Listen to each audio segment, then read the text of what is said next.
বুধবার দুপুরে কোচবিহার ভবানীগঞ্জ বাজার এলাকায় দাস ব্রাদার্স মোড়ে ভারতের ছাত্র ফেডারেশনের কোচবিহার জেলা প্রকাশ্য সমাবেশে কমরেড দীপসিতা ধরের উপস্থিতিতে অনুষ্ঠিত হয়েছিল এক জনসমাবেশ।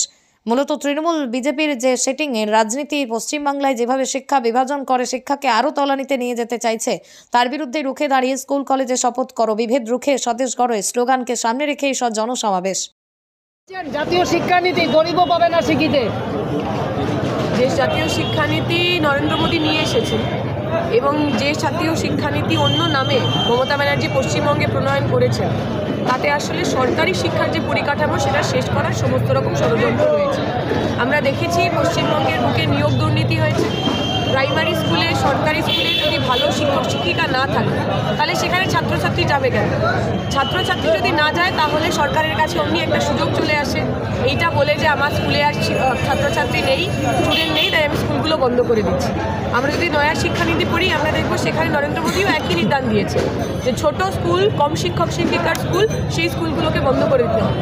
কিন্তু আমরা যারা বামপন্থী রাজনীতি করি আমাদের কাছে তো একটা বিকল্প রয়েছে। আমরা দেখেছিলাম ত্রিপুরার একটা ছোট্ট গ্রাম, পাহাড়ি গ্রাম, সেই গ্রামে একটি মাত্র মেয়ে ছিল যে উচ্চ মাধ্যমিক পাশ করেছে। ওই গ্রামে কোনো কলেজ ছিল না।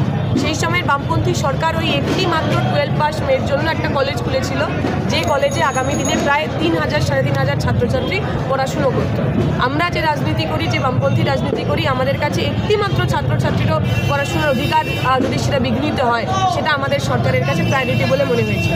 আর এই সরকার, রাজ্যের সরকার এবং কেন্দ্রের সরকারের দুজনে মিলেই সরকারি পরিকাঠামো, স্টেট ফান্ডেড এডুকেশন বলতে আমরা যা বুঝতাম সেটাকে কী করে নষ্ট করার জন্য পুরো চেষ্টা তারা করছেন। কারণ তারা জানেন গরিব পরিবারের ছেলেমেয়েরা যদি পড়াশুনো করে তারা প্রশ্ন করে, সরকারকে প্রশ্ন করে, মন্ত্রীকে প্রশ্ন করে, ক্ষমতাকে প্রশ্ন করে। কেন্দ্রের সরকার অথবা রাজ্যের সরকার এরা প্রশ্নকে ভয় পায়। আবার ক্ষমতায় ফিরে আসতে চাইছেন, সেই স্লোগান দিচ্ছেন। আবার তৃণমূল বিজেপির থেকে সমদূরত্ব, তবে বন্ধু কে হবে? আমরা ক্ষমতায় ফিরে আসার কথা বলছি না, আমরা বলছি আমাদের প্রজন্মকে বাঁচাতে হবে। সেই প্রজন্মকে বাঁচানোর জন্য যদি চোর, ডাকাত, গুন্ডা, বদমাইশ, দাঙ্গাবাজদের সরাতে হয় তাহলে আমরা সরাবো। আমাদের খুব স্পষ্ট কথা, পরিষ্কার কথা, এখানে আমরা যারা বসে আছি, যারা ভারতের ছাত্র ফেডারেশন করি, আমরা ব্যক্তিগত চা পাওয়ার জন্য করি না। এমএলএ হতে হবে, মন্ত্রী হতে হবে, কাউন্সিলর হতে হবে, কাটমানি খেতে হবে, বাড়ি বানাতে হবে, গাড়ি বানাতে হবে, এই আশা আকাঙ্ক্ষা আমাদের কারণ নাই। থাকলে 11 সালের পর থেকে আমরা বিজেপি অথবা 77 বলছেন, 77 ফিরিয়ে আনতে হবে, কারণ আমার প্রজন্মকে বাঁচাতে হবে। আমার প্রজন্মের যে ছেলেটা, যে মেয়েটা পশ্চিমবঙ্গে চাকরি পায় না বলে মুম্বাইতে, ব্যাঙ্গালোরে, তামিলনাড়ুতে পরিযায়ী শ্রমিক হচ্ছে, তাকে তার গ্রামে ফিরিয়ে আনতে হবে, তার রাজ্যে ফিরিয়ে আনতে হবে, রাজ্যে চাকরি দিতে হবে। তাদের জন্য 77 দরকার। 77 দরকার যাতে আমার বাড়ির মা বোনেরা, এই কোচবিহারের ঘটনা, একটা ছাত্রী সে খুন হয়, তার ধর্ষিতা হয়, সারা পশ্চিমবঙ্গের এমন একটা জেলাও নেই 11 সালের পর থেকে যেখানে মহিলাদের ওপর খুন ধর্ষণের ঘটনা ঘটেনি। সেই মেয়েগুলোকে বাঁচানোর জন্য আমার বাড়ির মা, আমার বাড়ির বোন, আমার বন্ধু বান্ধবী, আমার ছোট বোনদের বাঁচানোর জন্য 77। না, বলছি সহযাত্রী কে হবে? তৃণমূল বিজেপির থেকে সমদূরত্বে আপনাদের সহযাত্রী কে হবে?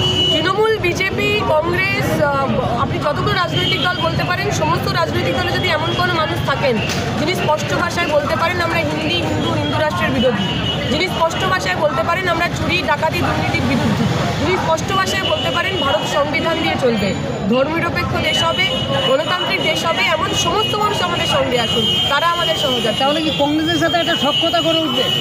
যে মানুষ, আমি আবার বলেছি, সে কংগ্রেস হতে পারে, সে অন্য যে কোনো রাজনৈতিক দল হতে পারে, আমাদের কাছে রাজনীতির চাইতে নীতিটা বেশি গুরুত্বপূর্ণ। রাজার নীতি না, সাধারণ মানুষের নীতি। মানুষের যদি নীতি ঠিক থাকে তিনি আমাদের সহযাত্রী হবেন, তিনি আমাদের সহযোগিতা হবেন।